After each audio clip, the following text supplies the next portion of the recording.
Bom dia. Gostaria de dar as boas-vindas a todos os participantes nesse webinar sobre Mindfulness para pesquisadores. Meu nome é Charlotte, eu represento a iniciativa EURAXES na América Latina e no Caribe, a partir do Rio de Janeiro, no Brasil.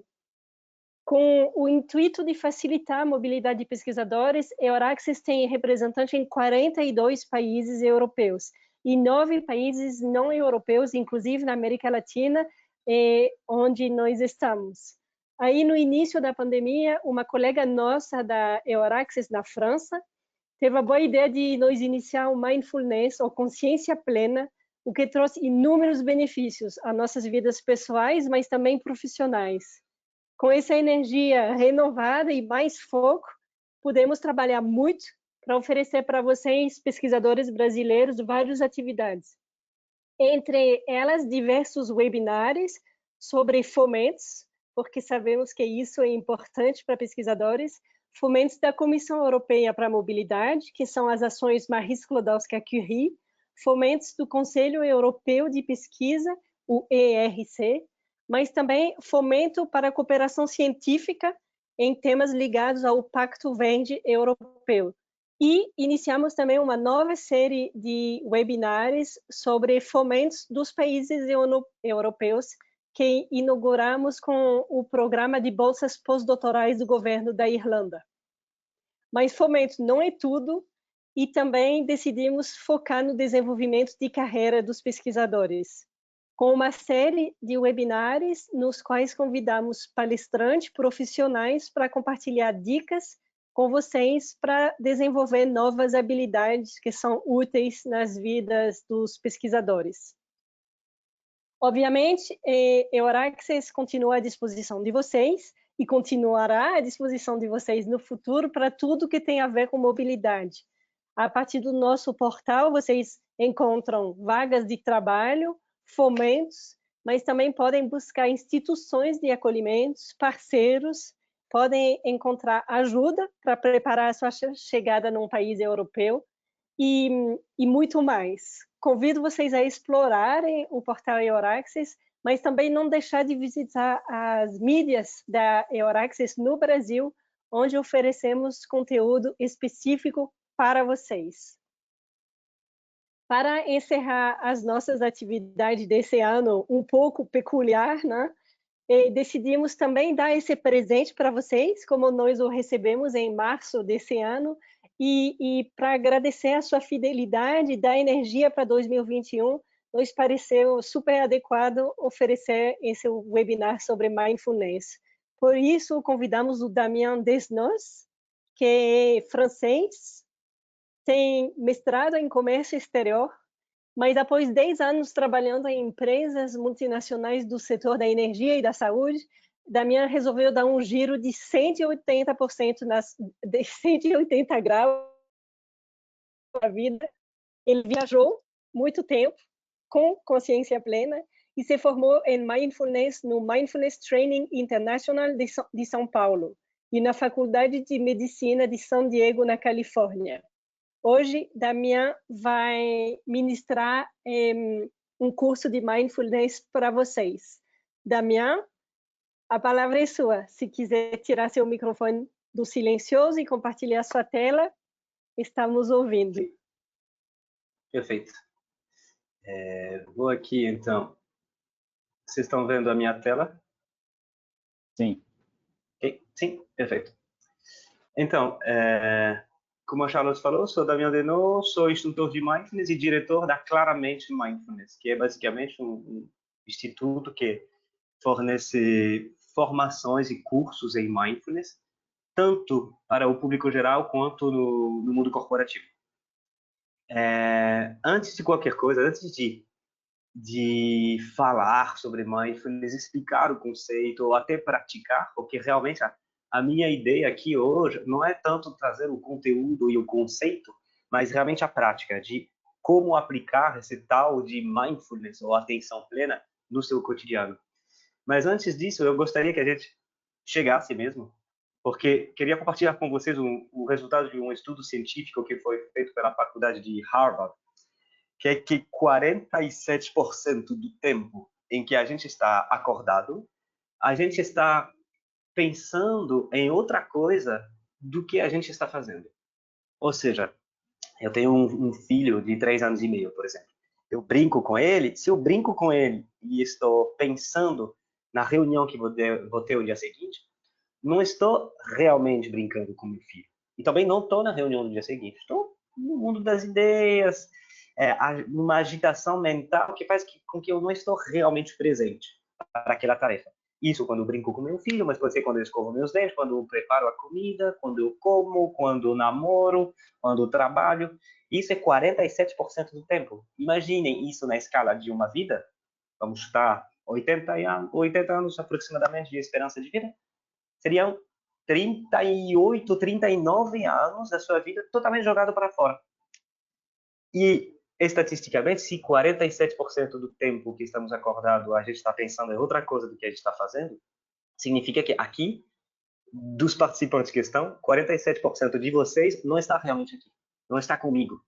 Está agora lavando a louça, até porque o formato online permite isso, né? Às vezes a gente está acertando um negócio de trabalho que eu não terminei, lavando a louça, e vou querer para hoje, já que a ideia é trazer nossa atenção plena, vou tentar convidar vocês a justamente estarem presentes, do início até o fim. Não nesses 47% de devaneios, de considerações internas, mas realmente estar totalmente atento e presente para a nossa experiência aqui. Vou tentar, de alguma maneira, trazer um pouco mais de interação e, sobretudo, de experiência de participação. Agora, estou curioso em saber, tenho uma pequena pergunta para vocês, já que vocês não podem abrir os microfones e compartilhar comigo sua impressão, vou soltar uma pergunta para vocês aqui na sua tela, para saber o quanto você, nas suas tarefas diárias, nas realizações, no trabalho, em casa, etc., o quanto você se sente presente. Isso que acabei de falar do 47%, faz sentido para você? De maneira geral, você se sente muito presente nas atividades que você realiza e você consegue ficar focado, concentrado e presente? Ou então você está um pouco distraído, muito distraído, ou totalmente ausente e raramente está presente para o que você faz e você sempre está pensando em outras coisas? Provavelmente deve ter surgido, então, uma pergunta na sua tela. Simplesmente responda aí. Saiba que é totalmente... Desculpa, estou procurando minha palavra em português. É anônimo. Então, ninguém vai saber que você respondeu, se está disperso ou não está disperso. Fiquem tranquilos. A ideia é saber se você se sente relativamente disperso ou não, para eu ter uma ideia aqui e ver o quanto a gente vai ter que trabalhar juntos aqui hoje, basicamente. Estão vendo? É legal, porque é bem interessante essa ferramenta que vai, ao vivo, a gente vai vendo o quanto vocês estão dispersos. O interessante é que ninguém se sente totalmente ausente. Então, pelo menos, às vezes, vocês estão presentes. E interessante que a maioria das pessoas, 65% aqui, estão falando que estão pouco dispersos. Significa que estão dispersos um pouco, mas não sempre. 33 muito dispersos, então 1/3 das pessoas, né? Acho que é bastante, uma proporção alta de pessoas que se sentem muito dispersas, então que procuram mais foco, mais atenção. E tem até uns 2% de totalmente presentes. Isso é legal. Significa que consegue prestar atenção às coisas com todo o cuidado, toda a capacidade, não somente de foco e concentração. Quando eu falo presente, é presente em corpo, em mente e em coração. Então, quando eu converso com alguém, por exemplo, eu posso estar totalmente presente na minha cabeça, mas no coração não estou. Então, estou só pensando no que vou responder e preparando minha resposta para o outro, mas não estou realmente experimentando empatia. Vamos fazer uma pequena prática para tentar trazer esses 34%, mais 64%, os 98% que são um pouco dispersos, para um estado um pouco mais presente e tentarmos levar isso para o resto da nossa experiência aqui juntos, esse estado que é um estado alerta, de abertura, de disponibilidade para o que está acontecendo neste momento. Então, uma pequena prática de mindfulness, podemos chamar ela prática de meditação. Se você não gosta da palavra, chame isso de prática de atenção, está ótimo. E vocês vão ver, mesmo se você nunca praticou, não é um bicho de 7 cabeças.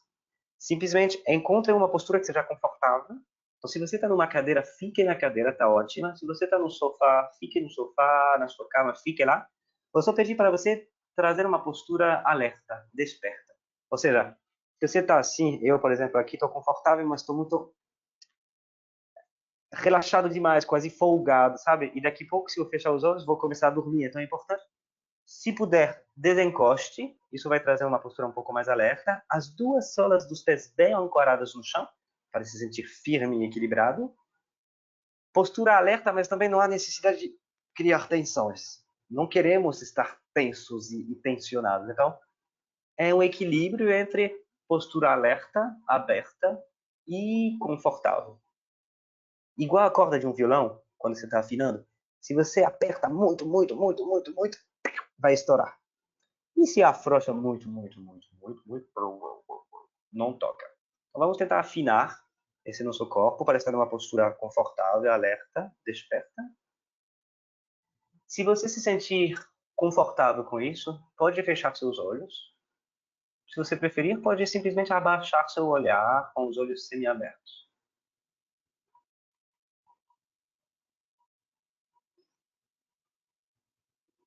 Os primeiros momentos dessa prática, ajuste a sua postura, tome o tempo para perceber se você está realmente à vontade. Faça microajustes, talvez alinhando a coluna, soltando os ombros, erguendo a cabeça. Pode tomar umas 3 ou 4 respirações mais profundas, inspirando fundo, trazendo oxigênio para dentro do corpo. E expirando, soltando as tensões desnecessárias. Deixando os ombros caírem, os músculos da face soltarem, sentindo o peso do seu corpo na cadeira ou no suporte onde você está sentado. Repita esse movimento 3 ou 4 vezes. E aproveitando especialmente cada expiração para acomodar-se ainda mais onde você está.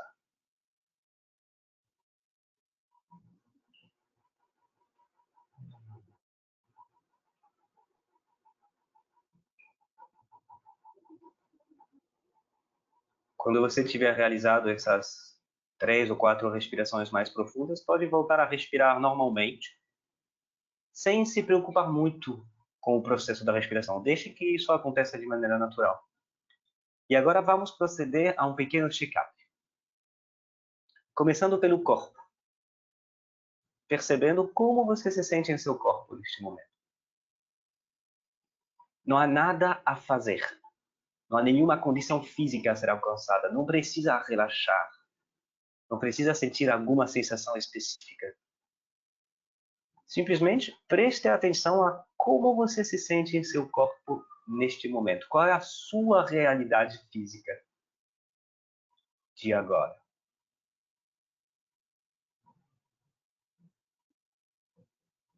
Você se sente cansado, cansada, alerta, alerta? Existe um certo conforto ou, ao contrário, algumas tensões? Mais uma vez, não procure mudar nada, procure entrar em contato com a sua realidade.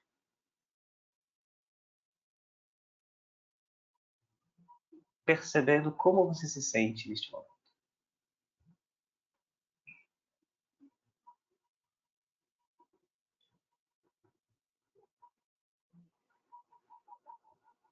Continuando nosso check-up. Percebendo agora a nossa mente, o fluxo de pensamentos.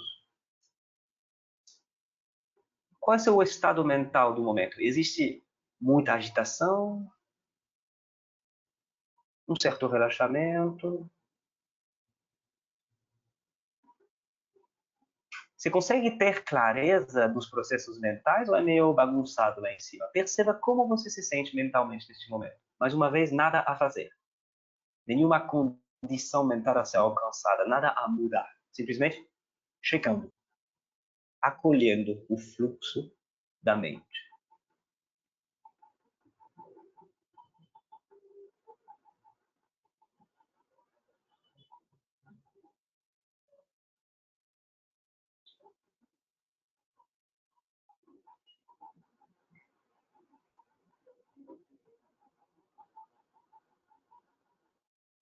E terminando no seu check-up, com o coração, as emoções. Esteja aberto ou aberta para as emoções que estão lhe habitando neste momento. A gente costuma carregar nossas emoções, né, do início do dia, do início da semana. Pergunte-se se existe ansiedade, se existe medo, se existe curiosidade, felicidade. Faça uma pequena meteorologia interna de como você se sente emocionalmente neste momento. Provavelmente existe um conjunto de emoções. Esteja atento ou atenta a isso, acolhendo.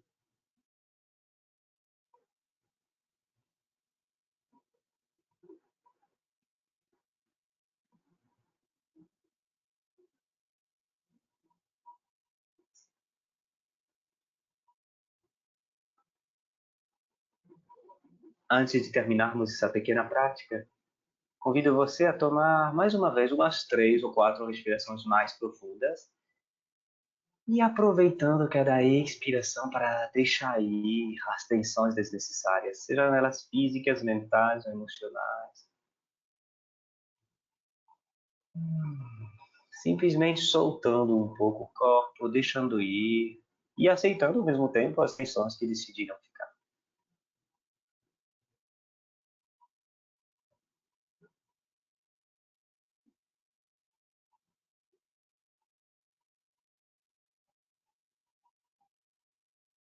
Quando for o bom momento para você, pode recomeçar a mexer os dedos das mãos, os dedos dos pés.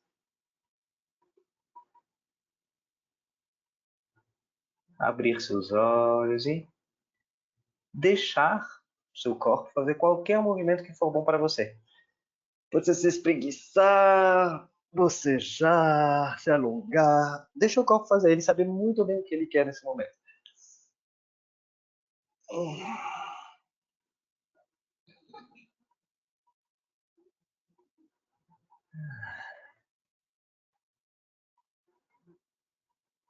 Muito bom. Ok.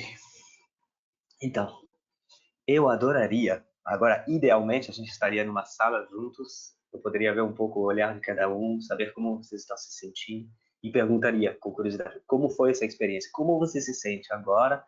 Como foi para você se conectar com a sua realidade no momento? Infelizmente, a gente não tem essa interação, mas saibam que existe aqui uma parte de perguntas na qual você pode se sentir totalmente livre, por favor, de fazer perguntas, comentar sobre como foi a sua experiência, é, fazer alguma objeção, talvez em algum momento, tipo, cara, ele falou isso, não, eu não concordo com isso. E, por favor, sinta-se livre de interagir comigo. Aliás, eu vou me sentir muito mais feliz com interações do que sem interações. E eu acho que isso vai ajudar bastante para a nossa dinâmica. Saiba que as perguntas que você tem, provavelmente seu colega tem e não se atreveu em compartilhar. Então, por favor, compartilhe sua impressão, o que aconteceu no seu corpo naquele momento, nessa prática, o que aconteceu na sua mente, nas suas emoções. Vou ficar muito feliz de poder trazer isso para o grupo e trazer também a minha experiência como instrutor de Mindfulness para poder responder suas perguntas.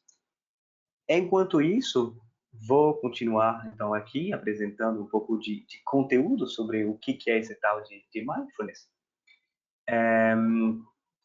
Mindfulness, só para vocês terem a definição oficial do que é esse tal de Mindfulness, é uma palavra inglesa que é traduzida em português por atenção plena. Mindfulness é muito importante vocês entenderem que não é uma técnica, não é uma ferramenta. O mindfulness é um estado da mente, um estado mental. E mindfulness é um estado mental no qual eu estou consciente do momento presente, sem julgar. Esses 3 conceitos que são bem importantes, essa consciência, essa atenção, agora, então não no futuro ou no passado, como a gente falou nos 47%, mas realmente no presente, e sem julgar. Esse não julgamento é interessante, provavelmente a gente vai voltar um pouco mais tarde sobre isso, Mas é importante vocês entenderem que não é só o julgamento como a gente entende no dia a dia de ele é gordo, ela é feia, ele é inteligente, ele é burro. Mas é muito mais esse comentarista interno que interpreta tudo. Provavelmente desde o início que estou falando aqui, vocês devem estar ouvindo uma voz interna que comenta tudo o que estou falando. Achando bom, achando ruim, achando que ele deveria ter falado isso. E é engraçado, ele é francês, mas o sotaque dele parece de italiano, sei lá. Aqueles comentários, julgamentos. E a gente faz isso o tempo todo. Não é ruim em si, é uma condição do ser humano. É assim que a gente se previne de um perigo, a gente vai interpretando as coisas, é interessante. Só que a gente faz isso de maneira automática e às vezes atrapalha para a gente se conectar com a realidade tal como ela é. Que tal, durante uma hora, tentar não julgar o que estou falando, ouvir o que estou falando, tentar pegar isso com quanto mais abertura possível, o que não impede você de achar alguma coisa. Você pode gostar, não gostar, não tem problema. Mas a ideia com mindfulness é tentarmos nos livrarmos desses julgamentos perpetuais que a gente tem e que, às vezes, fazem um pouco de como barulho na linha do telefone, sabe? Tem um... É um pouco a mesma imagem. Então, a gente vai tentar, com mindfulness, estar consciente do momento presente, sem julgar.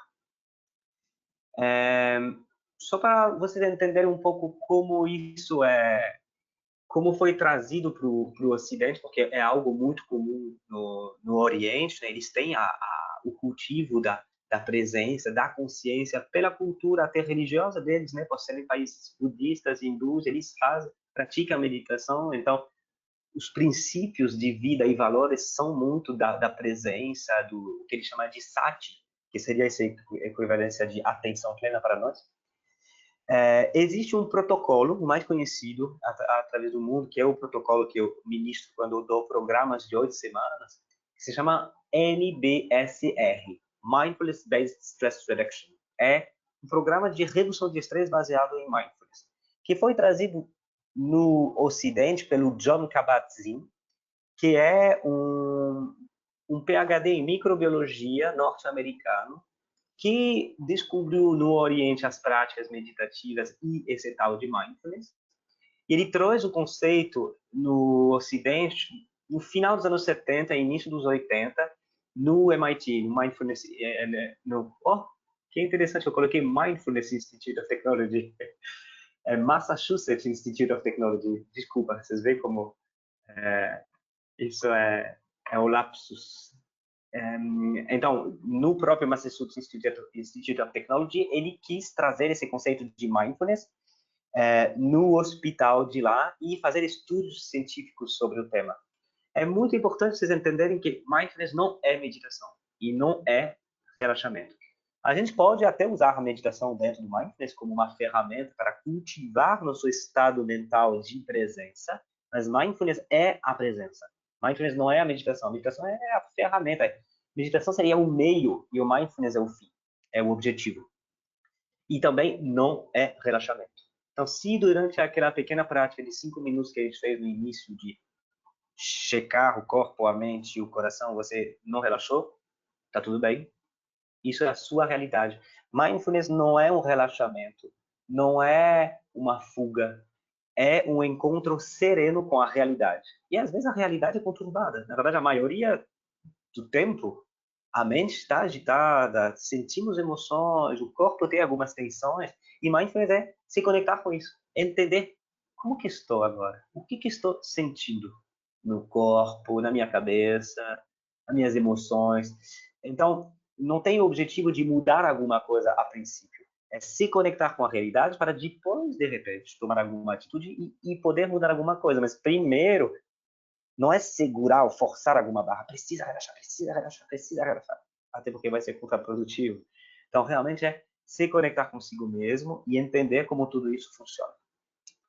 Coloquei aqui ciência contra a crença. É muito importante vocês entenderem, e especialmente um público de pesquisadores, eu acho, entender que não precisa acreditar. Isso não é crença, não é religião, é 100% laico, é desvinculado de qualquer religião e é científico. É isso que é muito interessante. E não é pseudociência, tá? O próprio Jon Kabat-Zinn, por ser do mundo acadêmico, ele tinha experimentado os benefícios do mindfulness, mas chegou também com ceticismo, esse olhar de cientista de, cara, funcionou para mim, mas não significa que vai funcionar para todos. Bora fazer uns estudos. Pegou um grupo piloto, um grupo teste, um meditava, outro não meditava, viu incidências, resultados maravilhosos. A gente vai falar, cara, mas também eu peguei um grupo de 20 meditantes e um grupo de 20 pessoas que não meditam, mas talvez esses meditantes, eles são vegetarianos, eles já dormem bem, não tomam Coca-Cola, não bebem, não fumam. Claro que o resultado do cérebro dele vai funcionar melhor do que eles, então já está enviesado. Então aí depois ele pegou 2 grupos que não meditavam, começou a aplicar um protocolo, que é esse tal de Mindfulness Based Stress Reduction, que é um programa de 8 semanas, com sessões semanais e depois práticas cotidianas. E aí viu a evolução. Um grupo realmente estava muito acima do que o outro em relação à diminuição do estresse, gestão das emoções, diminuição da ansiedade. E vários grupos assim, ele realmente entendeu incidências enormes sobre o comportamento mental e até sobre casos de depressão, etc. Ele começou realmente nos anos 80. Agora, se você vê aqui, o número de artigos que teve anualmente sobre mindfulness. E não estou falando de um artigo sobre a veja, o mindfulness e o bem-estar. Artigos científicos publicados. Nos anos 80, tinha um ou dois, que eram dele e do time dele. E vocês veem que a partir dos anos 2000, está muito ascendente. Não sei se dá para vocês lerem os números, mas é impressionante. Em 2010 tinha 580 artigos por ano, que eu já acho considerável para um tema como mindfulness, e em 2019 foram 5.286 publicações científicas sobre o tema. Então, quando eu falo que é ciência e não é crença, é disso que se trata. São pessoas, são cientistas estudando o tema. Desde 2010, 2012, a gente está trabalhando muito com neurociência e neuroplasticidade. O quanto a prática de mindfulness e, entre outras práticas, a meditação, pode trazer uma mudança cerebral e uma mudança significativa, que em inglês ele chama de auto-trait. Os traços alterados, que não é só uma mudança de hábito, mas realmente uma diferença neuronal, cognitiva e, sobretudo, cerebral no estrutural. Eu não estou falando de mudança mental, estou falando de mudança do próprio cérebro, como umas partes se tornam mais ativas e outras menos ativas, conforme a gente vai praticando a meditação e, sobretudo, praticando mindfulness de maneira geral. Tudo certo para vocês até aqui?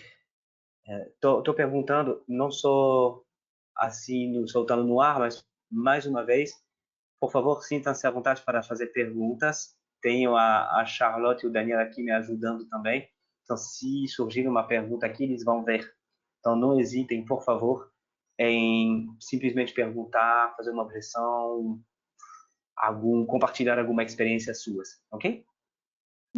Tem muitas reações das pessoas que disseram que foi muito bom essa primeira prática. Alguns relatam que, no entanto, sentem que a mente está muito agitada e que surgem muitos pensamentos, mas que foi bom e tem essa dúvida se você sugere essa prática como uma forma de relaxar ou como uma forma de prevenir um estado de estresse.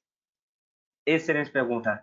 Prevenir, por favor. Prevenir, prevenir, prevenir. Porque se você está muito estressado para tentar praticar, provavelmente a prática vai ser muito conturbada, vai ser muito difícil. Não sei se alguns de vocês estão estressados nesse momento. Acredito que todos nós, né? 2020 foi bastante estressante. E no momento do estresse, fazer esse tipo de prática é necessariamente mais desafiador porque tem agitação mental. Então, a gente tem dificuldade de perceber as sensações, perceber a nossa respiração. Tudo parece tão conturbado que é difícil. Se você faz isso de maneira preventiva, entre aspas, você vai aprender a cultivar isso. E mesmo no momento do estresse, como você está acostumado a entrar em contato com... Agora peguei 3 elementos, mas são vários, mas peguei o corpo, a mente, o coração, né? As sensações físicas, os pensamentos e as emoções. Mesmo no momento do estresse, você vai conseguir se conectar com isso. Você está acostumado a ir lá, a olhar para dentro e se perceber. Então, é muito mais eficiente em prevenção do que em, cara, estou estressado, agora vou meditar. cara, na hora do estresse, na verdade, provavelmente nem vai surgir esse insight de vou ter que meditar porque estou estressado. Porque no estresse e na ansiedade, a gente está tão no piloto automático que está longe de pensar em praticar, em meditar. E se você criou uma rotina, e isso faz parte do seu estilo de vida, isso, mesmo nos momentos mais difíceis, vai ter o seu momento de recolhimento, onde você vai poder se conectar consigo mesmo. Né? E até porque também a prática de mindfulness e de meditação, de maneira geral, não é um remédio. Então, não é, estou estressado, vou meditar, já estou melhor. Não funciona assim, infelizmente. Mesmo que algumas revistas vendem mindfulness como uma panaceia, não é. E não é um remédio, não funciona assim, é uma tomada. A gente costuma dizer que normalmente demora entre 4 e 8 semanas para ter efeitos duradouros. Então, até mesmo que uma prática às vezes vai te, me senti melhor, relaxei, mas não vai te relaxar para o resto do dia. Então, é algo que é como um esporte, né, basicamente. Né? Que você pode correr ontem, que já tá, seu corpo já está funcionando melhor, né? Tem uma certa um hábito a ser criado para que isso se torne algo mais natural em seu corpo. Obrigado, Charlotte. Não hesite em continuar me passando esses retornos. Como a gente está falando de redução de estresse baseado em mindfulness, eu gostaria aqui de compartilhar rapidinho um pouco o conceito do o que é esse tal de estresse, do qual eu estou falando. E é basicamente uma experiência que acontece quando as demandas estão ultrapassando os nossos recursos. É quando a gente sai do estado de homeostase. A homeostase é meu corpo está respirando normalmente, meu coração está batendo numa velocidade, no ritmo natural, minha pressão arterial está ótima, meus pensamentos estão regulares e temperatura do corpo ótima. Quando surge um elemento externo que nos estressa, as demandas do corpo não conseguem aguentar e aí todo o sistema começa a se embalar. É uma reação natural, então não é grande problema em si, mas realmente é algo que ativa todo o sistema simpático e aí todos os hormônios começam a surgir um pouquinho. Imagina um estresse grande, um acidente de carro e tal. Eu tive um acidente de carro no Natal passado, 1 ano atrás. Cara, muita adrenalina. Eu fiquei lá com o coração batendo a 1000, respirando mais. Para quê? Para trazer oxigênio para os músculos, para meu corpo estar mais forte e poder reagir mais rápido naquele momento. Processo mental muito focado. Estava pensando só no resolver aquela parada, sair com a minha esposa, estava grávida naquela época, vou sair do carro, pegar minha esposa grávida, vamos lá atrás e colocar a sal. Naquele momento, não estava pensando no webinário que eu ia ter no Euraccess no dia seguinte, por exemplo. Não estava com tesão sexual, não estava pensando a digerir. Todo o meu corpo se focou naquele lugar. Então, todos os sistemas secundários, digestão, reprodução, eliminação, estavam totalmente parados, estava tudo focado naquela resolução de problema desse estresse. Mais uma vez, é uma reação natural que não é grave e ajuda naquele momento de estresse agudo. Só que existe estresse agudo e estresse crônico. O estresse agudo é isso, uma situação de perigo, um assalto, um acidente, qualquer coisa grave, na qual o seu corpo se prepara a reagir. O estresse crônico é aquele do dia a dia, sabe? Quando você vai no trabalho com a bola no ventre, antes de uma apresentação frente a outras pessoas, você está com dor na barriga e tal. E isso é recorrente. E o problema é que o corpo tem os mesmos sistemas de defesa. Então, ele vai mandar adrenalina, cortisol, vai fazer o coração acelerar, vai hiperventilar, vai começar a se sentir um pouco tonto, vai ter um pensamento obsessivo. E, enquanto isso, igual, todos os sistemas secundários, reprodução, eliminação, digestão, não estão funcionando normalmente. Que é por isso que quem está muito estressado não pode perder em tesão, pode perder na capacidade digestiva, se sentir atrapalhado, dor de barriga, dor de cabeça e etc. Tenho certeza que tudo isso faz sentido para vocês e que de alguma maneira, em algum momento da sua vida, você tenha experimentado isso.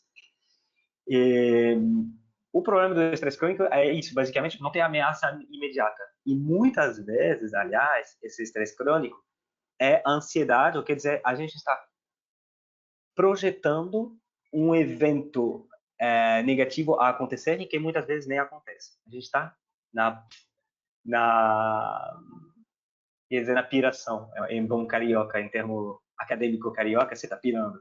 Porque, basicamente, você está realmente na projeção de um evento que provavelmente não vai acontecer.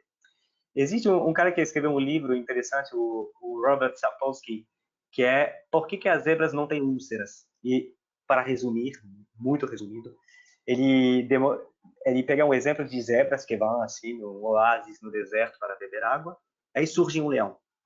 Esse trem surgindo, para o sistema simpático se embalando, vai correndo, vai fugindo. E, de repente, até talvez uma zebra morreu naquela batalha, porque o leão, de 10 zebras, conseguiu comer uma. Foi um momento de estresse enorme na vida de um zebra. Imagina você, estava bebendo água e surgiu um leão. Mas meia hora, uma hora depois, quando o leão foi embora, as zebras voltam. E o que elas fazem? Elas continuam bebendo água e não estão se preocupando. Cara, será que um zebra vai chegar? E não vou beber dessa água. Imagina o ser humaninho. Imagina a gente, eu tô lá com você, a gente vai tomar uma água. Se o leão ataca alguém lá do grupo e morde alguém do grupo, você pode ter certeza que ninguém vai voltar naquela poça d'água. Ou vai voltar lá com medo. E é por isso que a gente tem úlceras. E elas não. Porque elas conseguem viver no momento presente. O que não significa que elas devem achar que nada vai acontecer. A zebra, como todo animal, é muito alerta. Na verdade, eles são mindful pra caramba. Eles são aqui no momento presente, presente para a água que eu bebo, mas os sons que tem aqui, a água, se ela mexe ou se alguém entra na água, eu vou perceber. Elas estão atentas, não estão de bobeira. Elas estão atentas no momento presente, não no o que talvez vai acontecer depois. Ok? Faz sentido isso para vocês também? É importante, porque não estou aqui tentando enrolar, são princípios importantes para a gente poder passar para a próxima etapa. Vou evitar falar demais para a gente poder entrar no coração do assunto e praticar novamente, mas rapidamente, alguns exemplos aqui de como o estresse pode impactar o seu trabalho. Tem, claro, esse mal-estar físico que eu falei, a dificuldade de concentração, né? Quando 64 ou 34% das pessoas falam que são um pouco dispersas ou muito dispersas, isso faz com que, na hora de escrever um relatório, se você está pensando em outra coisa, você não está tão eficiente na redação desse relatório. Então, tem uma baixa produtividade, dificuldade de criatividade. Quando estou preocupado com algum assunto específico, não consigo soltar a minha criatividade. Diminui nossa conexão com os outros. Se você não está nem percebendo suas próprias emoções, imagina se você está capaz de sentir, perceber as emoções do outro, né? Pensamentos enviesados por esses julgamentos que eu citei no início, né? Esse comentarista interno que sempre evalua, nomeia, julga, e isso faz com que a gente não se conecta com a realidade de maneira mais autêntica. Damian? Sim? Você diz justamente que o fato de não estar focado faz com que a gente, no relatório a gente é menos eficiente, mas o Wanderson, justamente, ele diz que ele acumula muitas funções e o fato de estar aqui fazendo o relatório e pensar na próxima reunião que ele vai estar, ele tem a impressão que isso faz com que ele chegue mais preparado na reunião seguinte. Uhum. Então, Sim. que é um pouco o contrário. O que você acha? Contraditório. Sim, bom, entendo, mas a grande dificuldade, primeiro, para esclarecer uma coisa que é muito importante todos nós entendermos, a moda do multitask. Cara, eu sou muito bom em fazer 3 coisas ao mesmo tempo. Isso é um mito grande. Cerebralmente, neuronalmente, é impossível realizar 2 tarefas ao mesmo tempo. Se agora eu tento mandar um torpedo conversando com vocês, posso até fazer o teste, posso até continuar conversando e mandar o torpedo, mas na verdade não estou fazendo as 2 coisas ao mesmo tempo. Estou passando de uma a outra muito rápido. Então tem até gente que tem uma grande capacidade em passar de uma para a outra, mas focado, você não vai estar bem focado nas 2 com certeza. E ao mesmo tempo não sinto grande problema em, desculpa, não lembro do nome dele, acho que era Wellington, mas o nosso camarada lá. Como é? Perdão? Wanderson. Se o Wanderson está fazendo o relatório e pensando na reunião depois para se preparar, não é um grande problema e mindfulness não nos impede em nós projetar no futuro. Às vezes é importante se projetar também, como ele diz, para estar mais preparado. Antes de chegar na reunião, vou pensar nela. Tem uma grande parte que eu não citei na definição para ela não se tornar complexa, mas na verdade é estar consciente do momento presente, sem julgamento, de maneira intencional. Essa intencionalidade é que é importante. Se o Wanderson se projeta na reunião da hora seguinte, porque ele quer se planejar, é um movimento intencional. Então, é mindful, no princípio. Ele não está atrapalhado por um processo mental indesejado. O grande problema, nos 47% que eu estava citando no início, é que a gente faz isso de maneira automática, sem perceber. E tô brincando com meu filho e daqui a pouco vou me dar conta, meia hora depois, que, cara, nem lembro do que eu brinquei com ele. Porque estava pensando na reunião, mas não porque eu quis pensar na reunião. É porque eu não estou conseguindo parar de pensar no meu trabalho. E, na verdade, naquele momento que eu estava brincando com meu filho, eu queria estar só lá, mas eu não consigo porque a minha mente me atormenta. Então, tem uma grande diferença de intencionalidade. Realmente, esse é o conceito em si, na pergunta do Wanderson, que eu acho muito importante. Se ele faz isso de maneira intencional, problema nenhum. Continua sendo mindfulness porque ele decidiu se programar.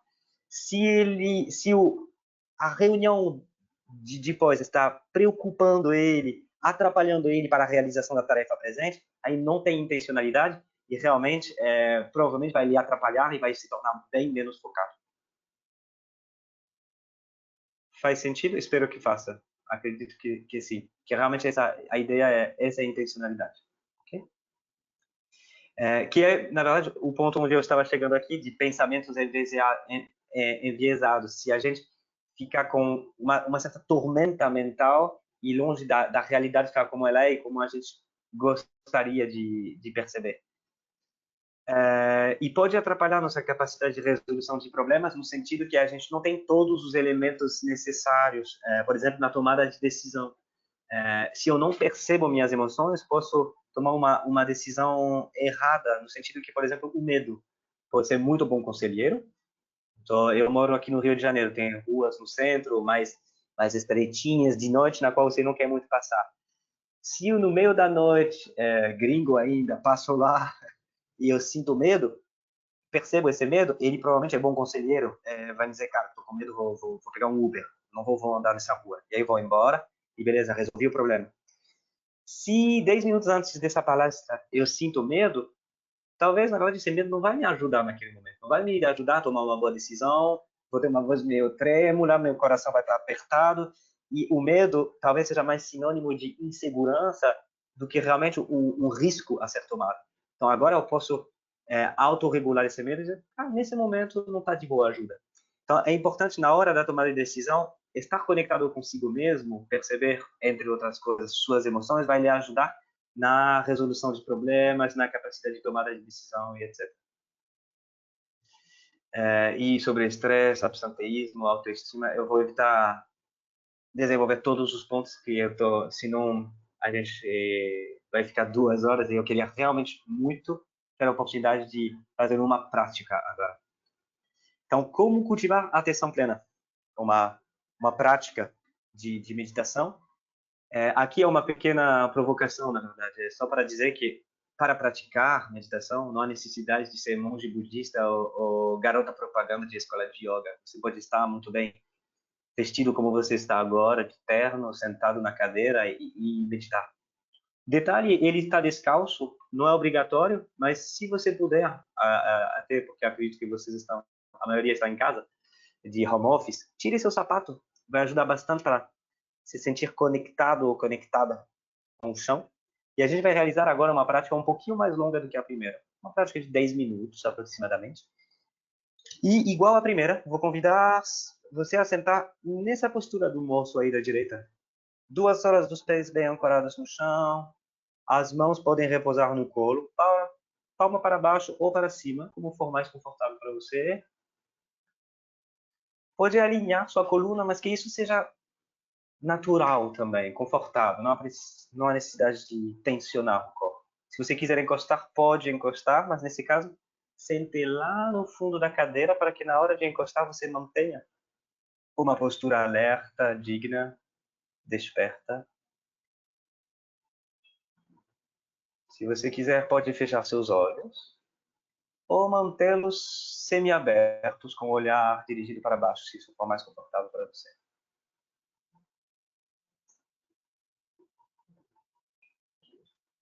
Tome umas 3 ou 4 respirações mais profundas. Inspirando fundo, trazendo oxigênio para dentro do corpo.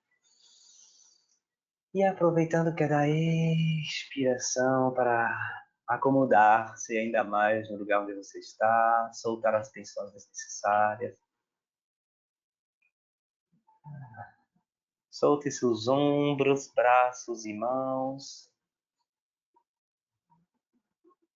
Solte os músculos da face, o maxilar, a língua.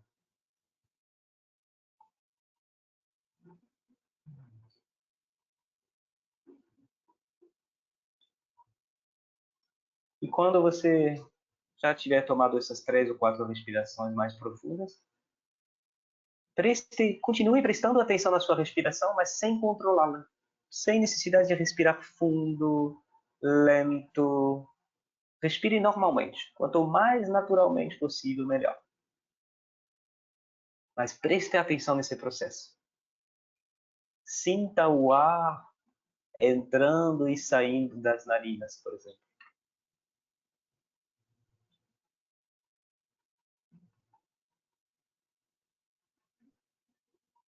Notando, talvez, a diferença de temperatura do ar que entra e o ar que sai.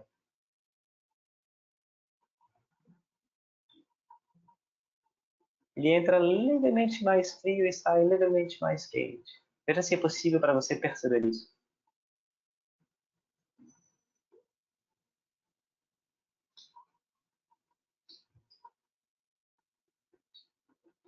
Você pode prestar atenção à sua respiração também no peito ou na barriga, percebendo o movimento do corpo se expandindo na inspiração e soltando a cada expiração.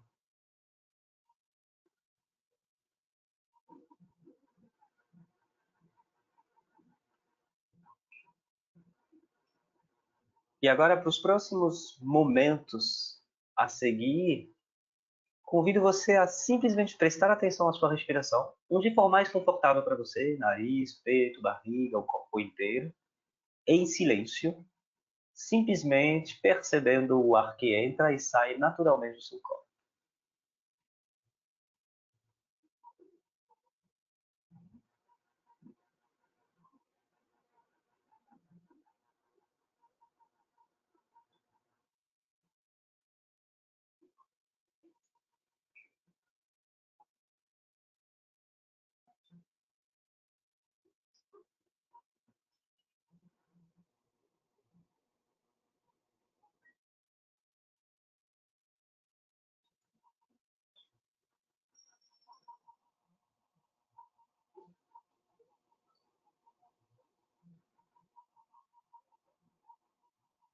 Em algum momento, é bem provável que a sua mente saia do foco da respiração. Que surja algum devaneio. É totalmente normal. Isso é uma tendência da mente de 7 bilhões de seres humanos. A mente cria, ela pensa, ela se projeta, ela lembra. Neste caso, simplesmente perceba aonde você foi e traga gentilmente a sua mente de volta para a próxima respiração, percebendo o ar que entra e sai do corpo naturalmente.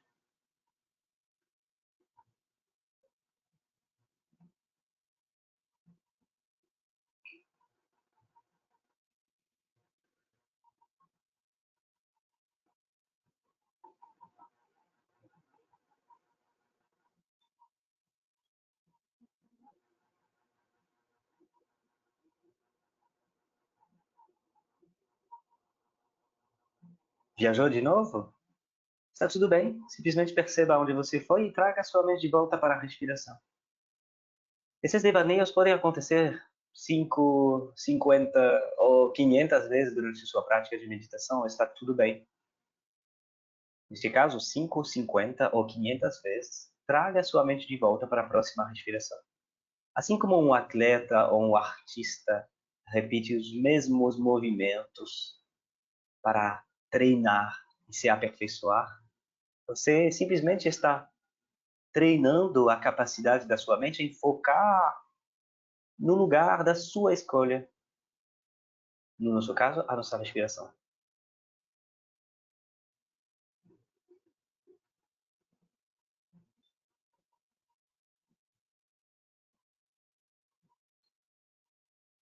Convido você agora a deixar em tela de fundo essa respiração e trazer a sua atenção para o seu corpo, prestando atenção a qualquer tipo de sensação que você consiga perceber neste momento. Podem ser sensações mais grosseiras, mais evidentes, como o toque da cadeira, o toque do chão, o peso do seu corpo, por exemplo.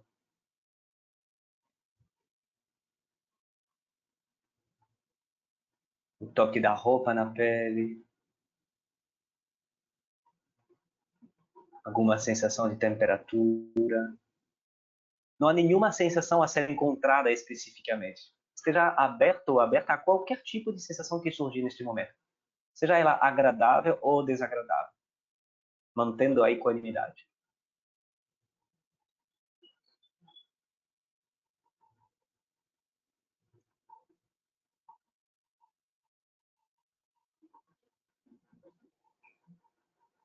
Talvez você consiga entrar em contato com sensações um pouco mais sutis.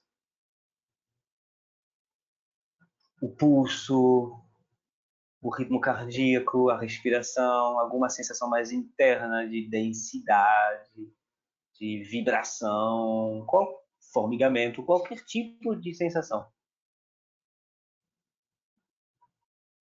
E notando se existem julgamentos. Alguns comentários da mente. É agradável, é desagradável. Quando é que vai terminar? Percebendo, simplesmente deixando ir e voltando para as sensações.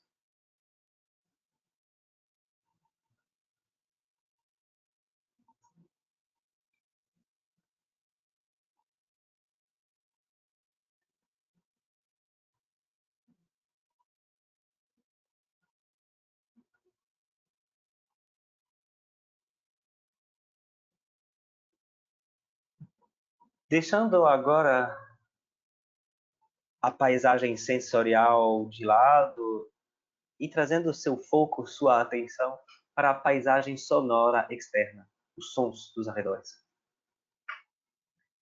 Muitas vezes acreditamos que os sons, os barulhos atrapalham nosso foco, nos fazem sair do momento presente. Na verdade, podemos usar esses sons para nos conectarmos com esse momento presente.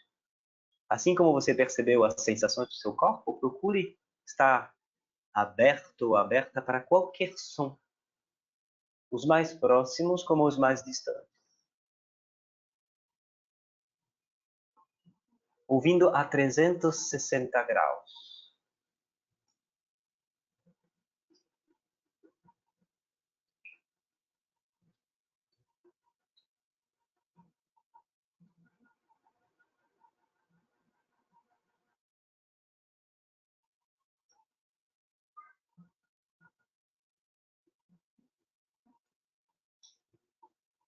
Sem ir ao encontro de nenhum som específico, deixando todos os sons chegarem até você.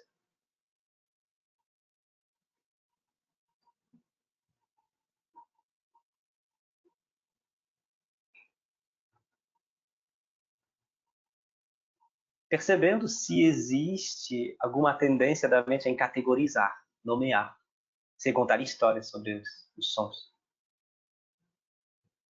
Ah, esse som é o vizinho. Ah, barulho da rua, nunca tinha reparado.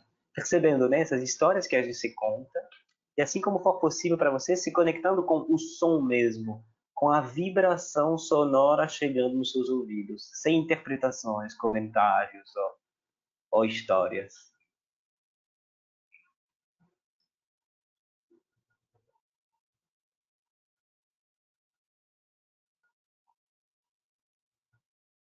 Se você quiser, pode também incluir os barulhos internos, pensamentos, sentimentos.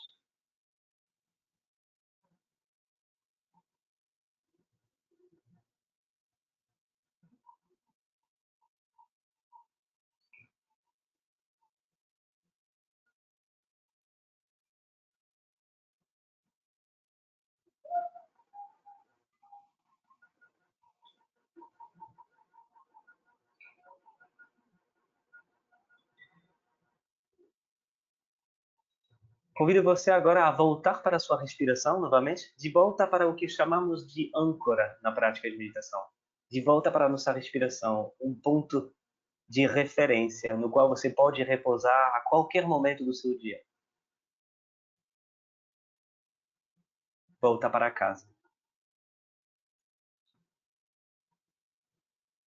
Inspirando e expirando normalmente, simplesmente percebendo o movimento do corpo respirando.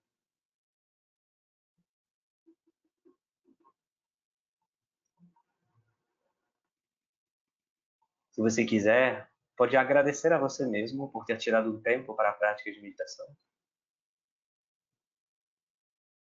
E cultivar sua presença, sua clareza mental. Quando você se sentir pronto ou pronta, pode recomeçar a mexer os dedos das mãos, dos pés, abrir seus olhos e movimentar seu corpo como você desejar. Se espreguiçando, bocejando talvez, é bom.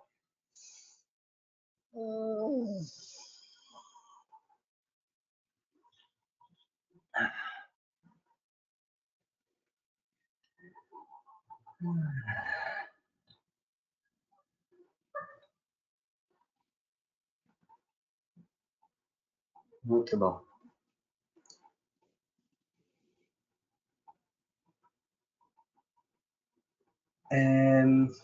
Agora, uma pequena pergunta, só para, igual sempre nessa ideia de interação, adoraria ter os feedbacks de cada um de vocês, mas não vai ser possível nem eficiente agora, né, recolher todos os feedbacks, mas estou curioso em saber, durante a prática, se você percebeu uma tendência da mente em devanear, se você ficou focado o tempo todo da prática, se houve, sei lá, uns entre 0 e 3 devaneios, poucos devaneios, durante a prática, ou bastante devaneios, entre 3 e 10 devaneios, talvez, ou tanto devaneios que não deu nem para contar. Mais uma vez, seja autêntico, seja sincero. A ideia aqui é ter uma ideia geral, até para os outros entenderem que, cara, não sou o único, né? Entender um pouco a tendência em devaneios.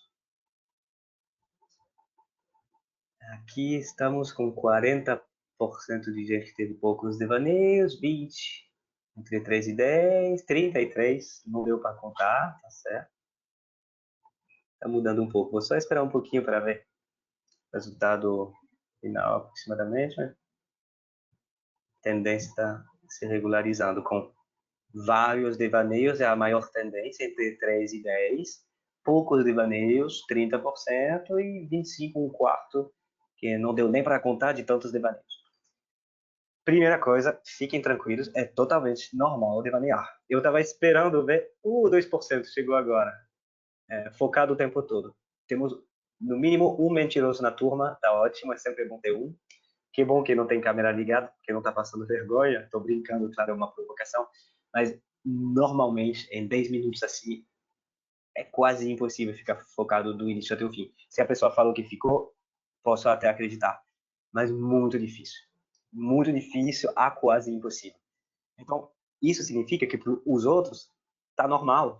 Ter poucos devaneios é normal, ter bastante também é normal. E depende muito de cada pessoa, na verdade. Não significa nem que você é mais disperso na vida ou não. Depende também do momento da vida. Imagina que esses 31% que tiveram entre 1 e 3 devaneios, está todo mundo voltando de férias. Semana passada estava todo mundo lá na Chapada Diamantina, fazendo trilha. Claro que hoje eles vão estar mais focados, mais tranquilos, mais calmos. Uma pessoa que, dos 18% que não dá nem para contar, se alguém tem uma preocupação grande em casa e tal, claro que vai ter uma mente mais agitada e menos fácil de focar. Mas não significa que a prática deles era menos boa do que os outros. Eu tenho até uma tendência, às vezes, a achar que quanto mais devaneio você vai ter, mais você vai praticar, na verdade. Porque o coração da nossa prática reside nisso. No, estou focando na minha respiração, por exemplo. Viajei, comecei a pensar na minha reunião. Voltei. Ok. Viajei de novo. Voltei. Lembrei da minha ex. Voltei. Estou com fome. Voltei. Essa volta é nisso que reside a nossa prática de meditação. Aqui você está trabalhando o córtex pré-frontal.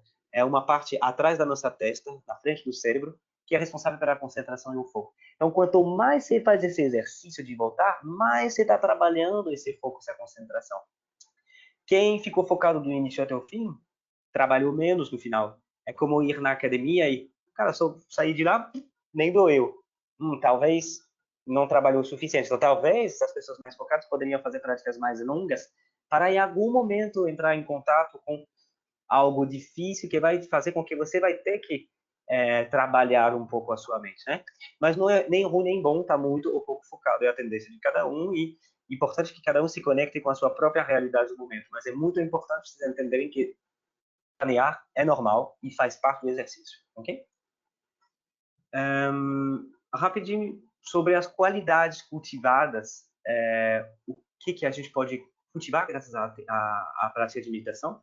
Tem essa atenção, esse foco, mas não é só isso. Às vezes a gente traz um pouco o mindfulness de maneira muito redutiva não sei, mas é um pouco redutor, né? De parar o foco, a concentração. É verdade que ajuda no foco e na concentração, mas sobretudo na consciência de maneira geral. Estou mais consciente dos processos, tanto internos quanto externos. É o cultivo de inteligência emocional, né? Graças a esse cultivo de inteligência emocional, a gente pode aprender a gerir ou regular as emoções. Perceba a palavra utilizada, gestão ou regulação, e não controle. Por favor, se vocês escutem em algum momento alguém vendendo um curso ou fazendo uma palestra sobre controle de emoções, fuja. Não faça isso. Não tente controlar as emoções. É ruim, não é bom. Emoção não é para ser controlada, é para ser vivida, vivenciada e, de repente, gestionada, regulada, mas é para ser sentido. A gente tem talvez mais os homens até do que as mulheres, mas foi ensinado a não chorar. Tá triste? Não, não tá triste, tá chorando, não. Segura. Cara, isso é o segredo perfeito para uma bela depressão 10 anos depois. Então, gerir as emoções, ok. Controlar, por favor, não faça isso. Incorporação. Não estou falando de misticismo, mas essa reconexão com o corpo. A gente está muito mental, né? Eu não sou do mundo universitário, mas a minha fantasia é que pesquisadores ou o mundo universitário está muito na cabeça e pouco conectado com o corpo. Talvez seja totalmente fantasia minha, mas é uma tendência, seja no universitário como nas empresas, as pessoas estão muito conectadas com a reflexão, o pensamento, o intelecto,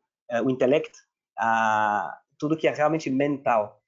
E nós dois desconectamos assim do corpo, dessas emoções, dessas vivências, e o corpo tem sabedoria. Então, a prática de mindfulness nos traz essa conexão com o corpo um pouco maior, cultivando equilíbrio emocional, graças a essa gestão das emoções, né? A gente está menos sujeito a emoções fortes que a gente não entende e totalmente desgovernadas, né?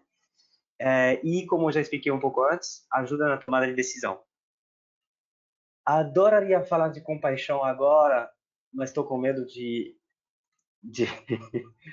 me empolgar. Seria talvez um assunto para um segundo webinar. É muito interessante porque mesmo que a gente chega para um mindfulness com uma tendência de procurar mais foco, mais concentração, coisas bem cognitivas, o resultado final de todos é uma maior autocompaixão, que é diferente de autoestima. Não é se sentir melhor do que os outros, mas é ser capaz de se perdoar. A gente tem a cultura, né, tanto brasileira como francesa, por ser judeu-cristã, tem a culpa, né? Erro meu, e quando faço algo errado, eu me chicoteio. E a autocompaixão é entender que todo mundo erra, está tudo bem errar, e eu posso, como eu sinto compaixão por um amigo que erra, por uma criança que erra, porque é assim que aprende, eu posso também sentir essa mesma compaixão comigo mesmo. Ok? Se eu tiver autorização de passar 5 minutos, bom, já passei 4 minutinhos, mas se puder pegar mais 5 minutinhos do seu tempo, eu gostaria de apresentar uma prática de 1 minuto para vocês.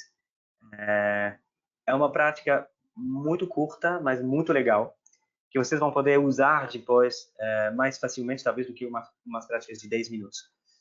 Vou explicar para vocês como funciona. Vou pegar meu celular aqui e vou cronometrar exatamente 60 segundos. E nesse intervalo de 60 segundos, Vocês vão fechar seus olhos, sentar numa postura confortável, como a gente fez, e vocês vão prestar atenção na sua respiração, como a gente fez numa parte da meditação antes. Só que dessa vez vocês vão contar suas respirações. Por exemplo, vou inspirando, expirando 1. Inspirando, expirando 2. Vocês vão contar cada ciclo, né? Inspiração, expiração 1. Inspiração, expiração 2. Inspiração, expiração 3. Respirando normalmente, contando, até eu sinalizar, passou 1 minuto. Beleza? Depois vou explicar para vocês como a gente pode usar isso no dia a dia. Ok? Podem escolher uma postura que seja confortável para você. Quando você estiver pronto, feche seus olhos. E a partir de agora, conte seus ciclos de respirações, respirando normalmente.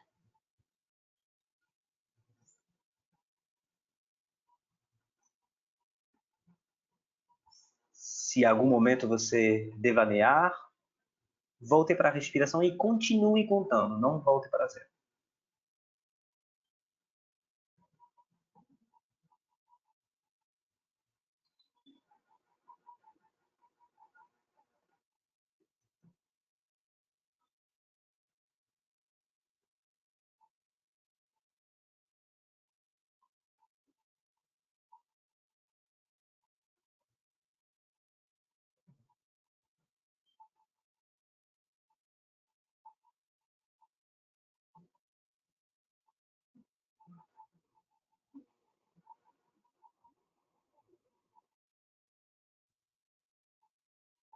Ok, podem parar de contar, abrir seus olhos.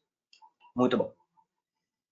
Então, acredito que todo mundo conseguiu contar suas respirações, mesmo que houve algum devaneio, faz parte, mas saiu, voltou, continua contando. É muito importante que vocês tenham conseguindo contar e lembrar desse número, de quantas vezes você respirou durante esse minuto. O número em si não significa nada. Pode ser 7, pode ser 9, 12, 20, 24. O que importa é que vocês lembrem desse número, porque ele vai lhe servir de referência de quantas vezes você respira quando você respira normalmente durante um minuto. Por exemplo, eu costumo respirar 7 vezes por minuto. Mais uma vez, isso não é uma referência. Se você respirou 17, não tem problema. É só, depende se você faz esporte, se você medita, se não medita, se você está relaxado naquele momento ou não. Abaixo de 24 está normal. Acima de 24, provavelmente tem um pouco de hiperventilação e aí valeria a pena pesquisar um pouco. Mas entre 6 e 24 está tudo normal. Lembre desse número, por exemplo, 12.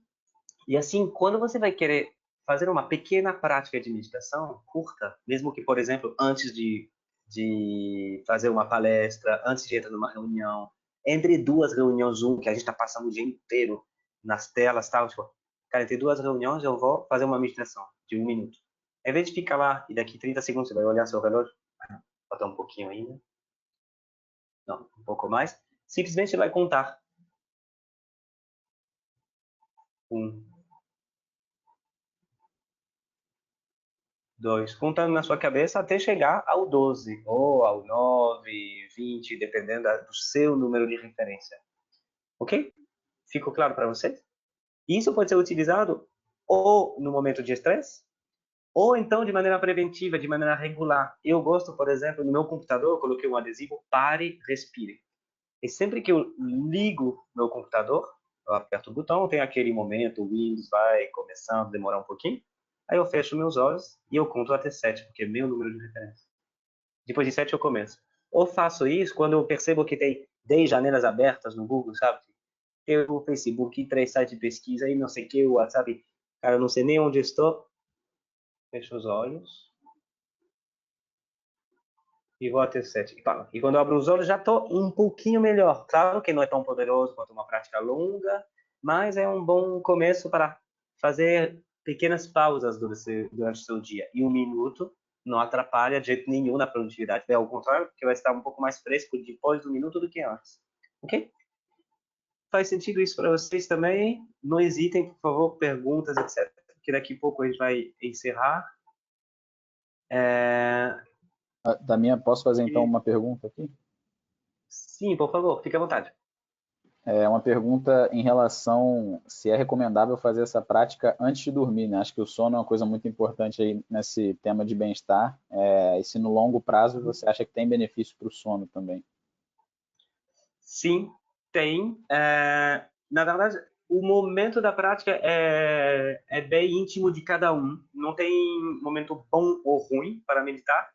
É legal antes de dormir porque vai ajudar no sono, mas às vezes traz muita sonolência. Então pode ser difícil praticar antes de dormir porque é o final do dia, você está cansado e você vai estar com dificuldade de focar e de repente vai te ajudar a dormir, mas não vai te ajudar a cultivar o foco. Ao acordar pode ser o contrário, você vai estar bem alerta, você vai te ajudar a cultivar foco e atenção e vai te acompanhar no resto do dia. Mas com certeza para quem tem dificuldade de dormir, pode ajudar bastante, porque vai te acalmar um pouco antes de ir para a cama, com certeza.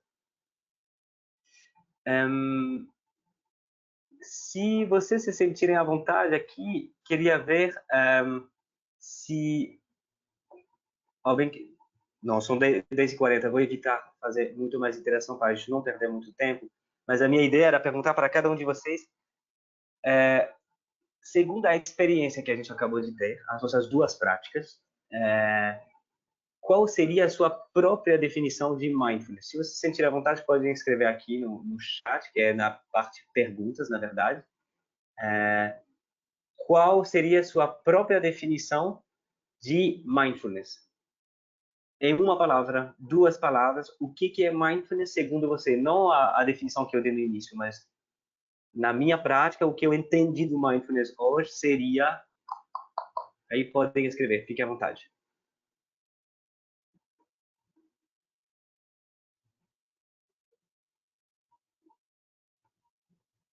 Que estou vendo. Ah, agora eu entendi aonde ver. Legal.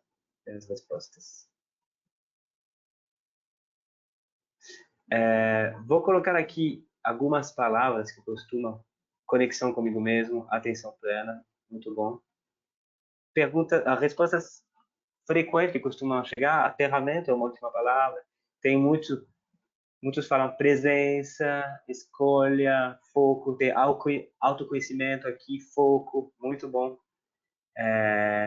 Vocês veem que são palavras que já apareciam aqui, que são realmente palavras que costumam me dar sensação e calma, conexão, relaxamento, atenção. Muito bom. Consciência da vida, excelente. Eu acho muito importante vocês entenderem que mindfulness é para ser vivenciado, para ser experienciado.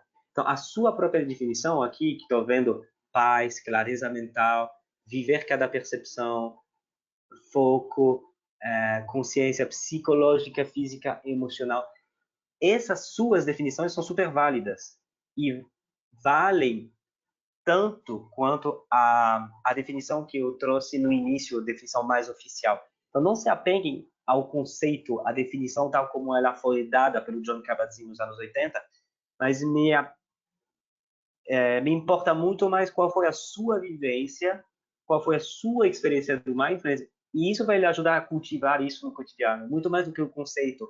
Por exemplo, se for tentar cultivar mindfulness, muito mais do que ler um livro sobre mindfulness, largue seu celular, seu computador, vai brincar com seu filho e faça o exercício de: cara, vou brincar com ele, sempre que a minha mente viajar, vou voltar para ele. Ou vou comer e vou prestar atenção 100% na minha comida. Sempre que viajar, eu vou voltar para as sensações, os barulhos dentro da boca, o gosto, a salivação, meu corpo, minha mente. Perceber como estou naquele momento. É realmente disso que se trata. Mindfulness é para ser vivenciado, não é para ser conceptualizado, entendido. É realmente um experimento. Isso que realmente eu quero que vocês tragam. Então, a definição que vocês têm agora é exatamente isso. É disso que se trata, e leva, por favor, essa sua definição. Se amanhã alguém lhe pergunta: como foi aquele webinar, o que é mindfulness? Não procure lembrar da definição que eu dei, mas procure lembrar da sua experiência e de como você poderia aplicar isso no cotidiano. Okay? Eu agradeço pela sua atenção plena, no caso. Existe aqui, se quiserem, um link não é um link, mas as minhas redes sociais, claramente mindfulness, tanto no Face como no Instagram. Lá eu dou bastante dicas de prática, ou de como aplicar o mindfulness no cotidiano. Sinta-se à vontade para para ir lá dar uma olhada, vale bastante a pena. E vou mandar para a Charlotte, que vai passar para vocês depois por e-mail, a gravação da prática de meditação que a gente fez, aquela mais longa, com os sons, as sensações. Vou mandar um áudio para ela e ela vai transferir para vocês, se vocês tiverem vontade de continuar praticando. Ok? Obrigado, Charlotte e Daniel, pelo tempo. Obrigada. Agradecemos a todos vocês pela presença, ao Damian pela vivência excelente que nos proporcionou. Eu agradeço também ao meu colega Daniel, que durante o ano todo ficou nos bastidores, ajudando e levando esses webinários. Podem assistir às gravações de todas as nossas atividades passadas no site da Euraxis Brasil ou no nosso YouTube também. Voltaremos ano que vem com mais assuntos relevantes para os pesquisadores, desenvolvimento de carreira e mobilidade sempre. Se tiverem sugestões, não hesitem em enviar por e-mail ou nas mídias sociais. Bom dia a todos, boas férias e até o ano que vem.